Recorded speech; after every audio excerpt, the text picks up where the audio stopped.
Hey, thanks so much for listening to the Ridge Community Church podcast. My name is John. I'm one of the pastors on staff at the Ridge, and our vision is to bring the hope of Jesus into every home. So as a piece of that, our goal each week is to bring you something that's hopeful and helpful. So subscribe to this podcast to make sure you don't miss any hopeful and helpful conversations. Hey everyone, and thanks for listening to this episode of the Ridge Community Church podcast. If you find today's episode hopeful and helpful, then please follow or subscribe, and then rate and review so that more people can find the conversation. This week, Nate and I got a chance to talk with Ridge Executive Pastor Jodi Tonarelli and her husband Nathan about something that they do every year to invest in their neighborhood while people are trick-or-treating. It's called Treat Your Street. They share why they do this, the impact that it has made in their neighborhood and with their neighbors, and some helpful tips on how you can do it too. This is our conversation with the Tonarellis. Well, hi, Nathan and Jodi. Thanks for joining us, Nate and I, on the podcast. Thanks. Good to be here.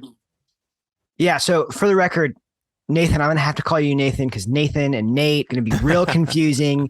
And I could call you just Bjorg Nate. Would you prefer that? Or that might be way too much. Okay. So if one of us answers the wrong question, just let us know that you meant the other one. Okay, yeah. And I'll definitely, I can edit and just switch up answers and things like that. So, it'll all work out, right? Great. Okay, well, why don't I start with a little fun question? We're kind of inspired by today's conversation. We're going to talk about what are your guys' favorite holidays?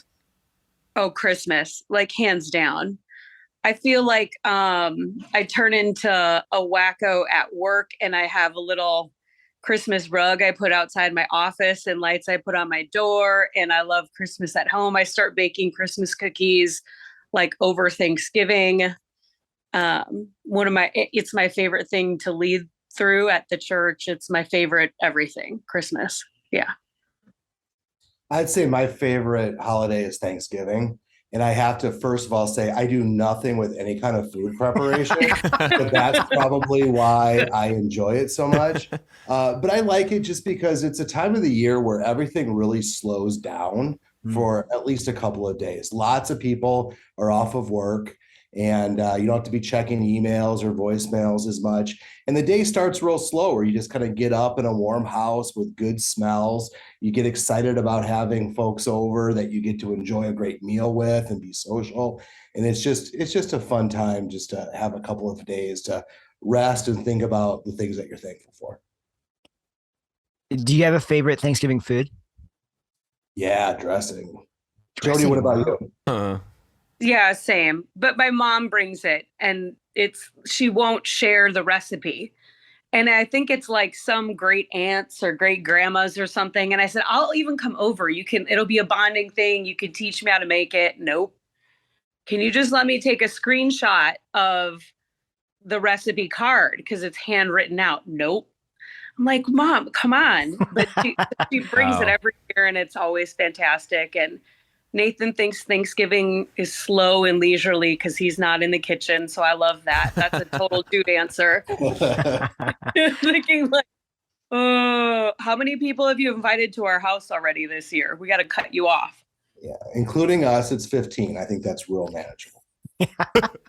Awesome. I hope our new table comes in time. We don't have a dining table yet. That seems like an important piece of Thanksgiving dinner. Yeah. Yeah, we'll figure it out. All right, Nate, you have to answer too, man. What's your favorite holiday? I'm with Jodi. Christmas all the way. Yes. Love it. Is that why we start hearing about at the Ridge, like on staff, we start hearing about Christmas in like, August. We're like, hey, July, just start thinking about it. And it's like, oh gosh. Oh yeah. Okay. Well, wait, John, what's your favorite holiday? Yeah, I'm Christmas as well, except for so I am not August Christmas. I just love the season around that. I get the slow down aspect, Nathan, about Thanksgiving, but for me, there's like this. To me, Christmas feels like the time of year where everybody, like, their mood is just different. People have a different type of energy I think they bring into the Christmas season. And typically it's one it's more positive. I know it's not true for everybody, but I feel like you're interacting with a random stranger. And I feel like on a given like pre-Christmas Day, they're more likely to engage with you positively than, I don't know, February 15th in Wisconsin. You know what I'm saying? Like where they just waded through 7 inches of some sort of slush black snow thing. Yeah. Oh, But yeah. okay, so I teased a little bit earlier, kind of our conversation. So we're talking about something that I know you guys have done in the past called Treat Your Street. And we can kind of get to that like idea of that in a second. I don't know if that was originally like the phrase you guys thought of when you were doing this, but could you guys kind of just describe a little bit about what you've done in the past for your neighbors during trick-or-treating? You want to go ahead, Nathan? You can do that. All right. So what we like to do is we just like to create a social space during the time that our neighborhood does trick or treat, which is always a Sunday night in our neighborhood. So we pull out a fire pit and a grill and lawn chairs and just invite as many people to stop by our house and just take part in any kind of community, grabbing something to drink, something to eat, taking a bathroom break, and just getting to know other people who live in our neighborhood.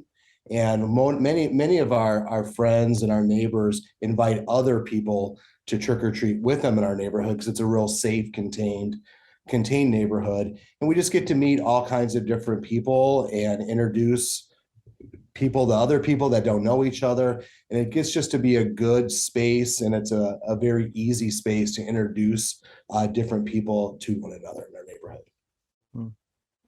Yeah, I would say it's even for the people who are just walking by.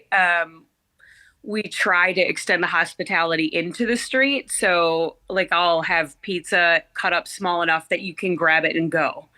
Or the friends that do bring food with them over, we try to encourage people to bring items. We can encourage the ups as they're they're little, so that and fun to just see people have surprise on their faces, like, oh, you thought of me too. And it isn't just a kid's thing, at least at our house. Yeah. Do you guys see that impact in your neighborhood then outside of Halloween? So for me, I take our dog for walks, and it's funny to have people for weeks after say, you're the house that, fill in the blank, however they describe what it was that they walked by or took part in. So it definitely breaks down barriers, or to have the kids play in the park and know, hey, this person that you're in school with, that's maybe 3 or 4 streets over, that you normally would not realize, because that's outside the bubble of where we let our little kids, naturally walk to on their own. Now we know they're that close and we can hang out at the park, or we can arrange more play dates and kind of expand our social sphere further out into, we live in a pretty big subdivision. So connections that naturally may not happen if we stay inside our tiny little bubble tend to get broken on that night. Yeah, I echo what Jodi's saying in that I really like to live outside of my 4 walls and make sure that I'm getting to know as many people in my community as I can and be a connector of those people. And one of the things, and Jodi can agree with me on this, is I have a very short-term memory. So oftentimes I'll reintroduce myself to people that I've introduced myself to in the past, especially, those that have stopped by our house on the Treat Your Street night, where I'll say, hey, I live in Weatherstone as well. And they'll be like, yeah, we know, we've been to your house. Like, why have you been to my house? When were you at my house? And then they'll remember that they had swung by our house on Trick or Treat night. Yeah. That has happened more than once. That's true. Oh,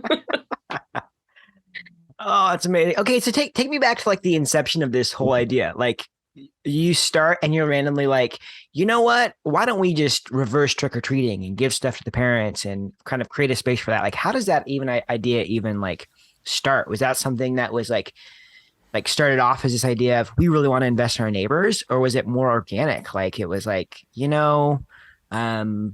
all of a sudden there's a grill out front and it's starting to cook, and it kind of just grew from there. What did that look like? Oh, I definitely never imagined it would get as big as it has.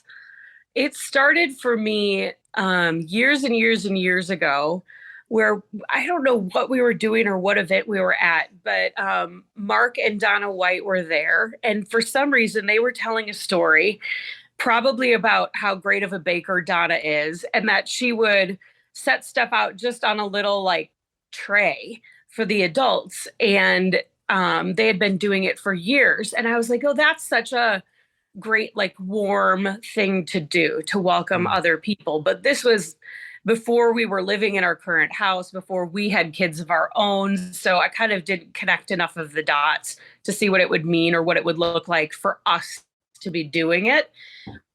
And I do not have that kind of capability to bake lots of baked goods. And so it just needed to look different if we were going to try to do it. But I love a good party. And I love a good social scene. So for me, it all kind of came together the second we're like, no, let's move the fire pit in the driveway. Can we do that? And build everything around that. And then I think one of the other guys in our group was a really good griller. And he said, well, if you pull your grill in the front, I'll grill chicken wings and we'll do a bunch of stuff. And it kind of just fed on itself from there. I don't know, Nathan, what you remember. Yeah, I remember just as we're trying to do life with more people that are in our Ridge group, this is one of the ways that we decided we wanted to do life together. Let's bring all of our families together and let's trick or treat in our neighborhood, again, because it's an easy place to do it with young kids.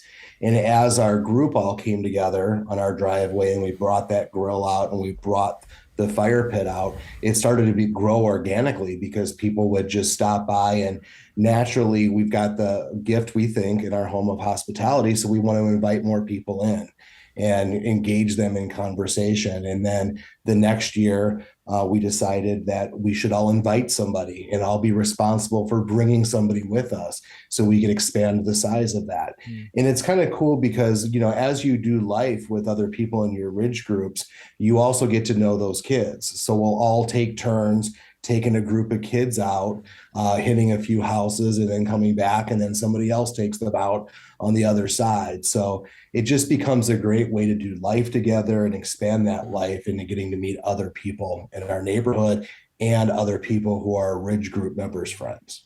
And then I think when we had it build on itself, doing it not just one year, but every year now, people start to ask at the beginning of October, are you doing it again? And now that our kids are in elementary school, kind of have social circles of their own, which is so cool to see that forming. I've had other parents hear about it from other parents. Oh, I heard, you know, all of our son's friends start trick-or-treating at your house. Is it okay if we come too? And it's been crazy because I never saw that happening. But clearly there's this little ripple effect that it's had. And we always say yes, of course. So then, you know, even our neighbors know that it's okay to have that happen, that it's okay to invite somebody else to use our house as a launch pad. Even the kid factor has helped it spread amongst itself, because our son will say to all his buddies, no, you got to come to our house and start at our house. And that's been fun to see too. That's awesome. That idea of making those relationships in that community is so enticing. I'm wondering if you guys have tips, even on just like, you know, you talk about maybe the years you've done it and maybe refined little things here and there to make kind of people swinging by into actual lasting relationships. You know, like, have you seen some things that maybe you could use as like tips for people that maybe want to try this and not just have it be a impersonal thing, but actually maybe make some relationships that last? Yeah, one of the things that we always need to remind ourselves and our Ridge group, because at the core of this is our Ridge group, is that we're all the hosts collectively. So we don't want to sit together in one circle and exclude those other folks that are coming or are walking by, but we need to disperse ourselves. And for lack of a better term, let's work the driveway. Let's make everybody feel welcome. Let's make everybody feel like they're a part of what's happening here, and let them just feel comfortable being where they're at. And I think that's been a huge key. And even so far as like making sure, because it's at our house, those other group members know where extra supplies are so that they feel empowered to go put out more napkins or put out more food if we forgot it or whatever the case may be. They know they can go grab whatever. For me, the other thing that really changed is when we had an easy reason to go engage other adults that were walking by in the road. And I swear there's nothing that works better on a cold fall afternoon than hot pizza cut up in small chunks. It just is a funny thing that pizza is so disarming, but I guess it is. So how do you, I'm sure people ask questions, like people are like, hey, why are you doing this? People always love to ask that question. Do you guys have like a go-to answer you say that maybe is a little bit, the heart of it, right? You want to connect with people in your neighborhood. Is that your reason you share with people, or is it like, what does that look like? I would say most of the people may ask us questions like, now, how do you know so-and-so? And how do you know these people? And the answer is, we know these people that are here from maybe a neighboring community because we go to church together. Oh, what church do you go to? And then that kind of naturally opens up a little bit of conversation. And we're all just getting together because we want to do community together. And we're inviting others to come in to that. And it's also interesting because, we'll have people there early, and maybe we'll start the night out with a prayer, and that'll have an influence or an impact on some of the guests that are there that aren't used to hearing or engaging in something like that. And it's just a good example to put forth to others as we're inviting them into the way that we do life and the way that we do things as a community. It has been interesting to see the people arrive early. We just pray over the food, right? And just kind of, Nathan does a great job of that, where it's not creepy for the people who, maybe don't believe yet or don't have that as a part of whatever their traditions for gatherings of groups of people are. But I've had a couple of people go, oh, that's really nice. There's a warmth. Yeah. And then I would say I do get from just neighbors walking by a bunch of like, why are you guys doing this? Or why would you think of this? Or something along those lines. And it's fun just to say, we just think neighbors should know each other. And if they aren't ready to engage in a full conversation, like what Nathan would say, if they're stopped in the driveway, that opens up something more.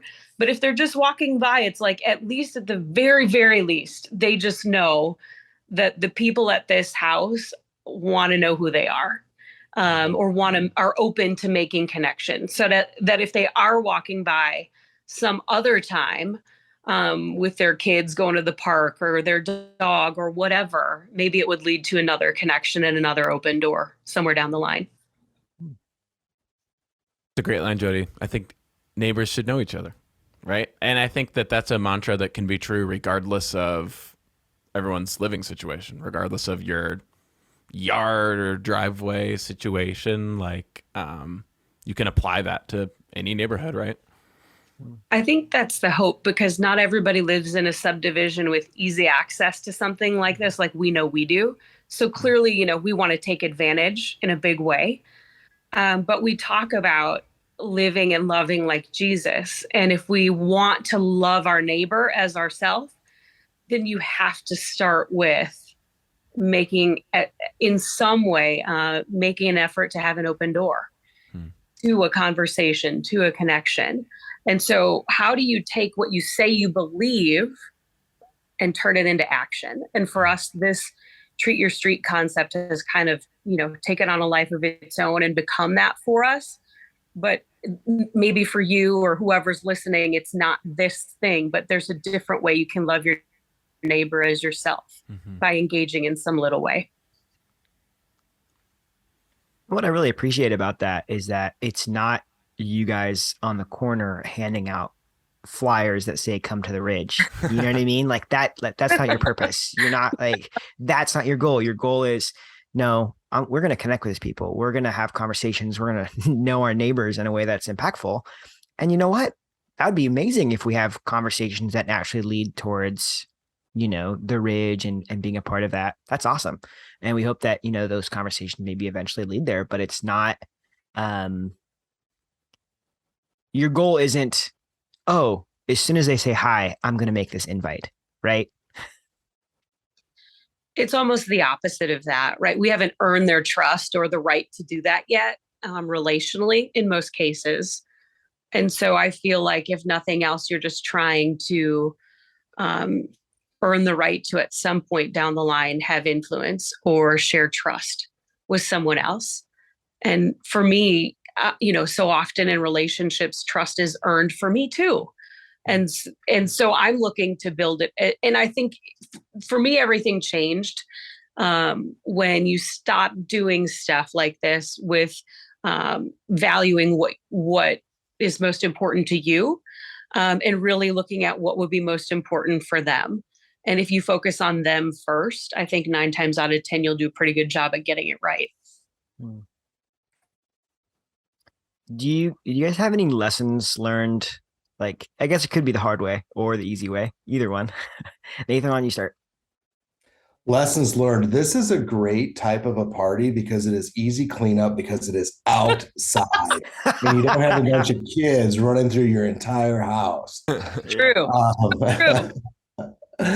True. Lessons learned. I think what Jodi just said earlier, it's just really important to get to know people and run alongside them a little bit. And also go into any kind of conversation with somebody that you don't know, wanting really to learn something from them, not just to bestow your wisdom upon them, but hey, there could be somebody that's got a real strong faith just with a different church that I could become great friends with and learn from them as well. So what this is all designed to do first and foremost is just to build community. And once we build community, we can take next steps together with people and either learn from them or bring them alongside of the direction that we're going, if that's what they need. Well, I love to wrap with stories. So do you guys have any like cool moments of connection that you guys have had with people? I know you kind of sprinkled some in throughout, but is there one that maybe stands out to you? There's one I'm looking forward to seeing where it goes this year. As we said, the kids have started to take a little bit of ownership themselves of this and telling their friends to start at our house trick-or-treating, and then the parents come with.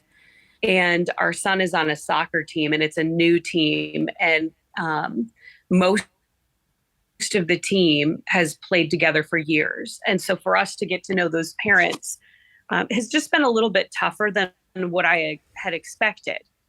Everybody's very warm. It's just the social circle's already been established. And so I just sent out a big blanket invite to that entire team too. They all live locally. So it was like, hey, if anybody doesn't have a neighborhood that's conducive to trick-or-treating, come to our house. This is what happens. You're more than welcome.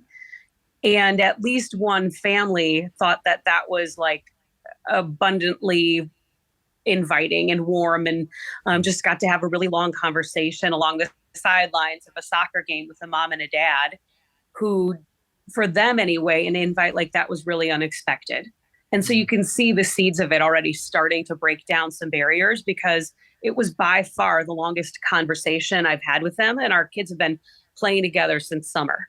So I look forward to whatever opportunity that's going to be for us this year if they come. That's awesome. And I just love to see when our house is open, how people are open with us and how they feel comfortable with us. They've been to our home before. That ignites conversation because they already know a little bit about us. And we don't want to be a type of place where the windows are always closed, the blinds are down, the garage door is sealed.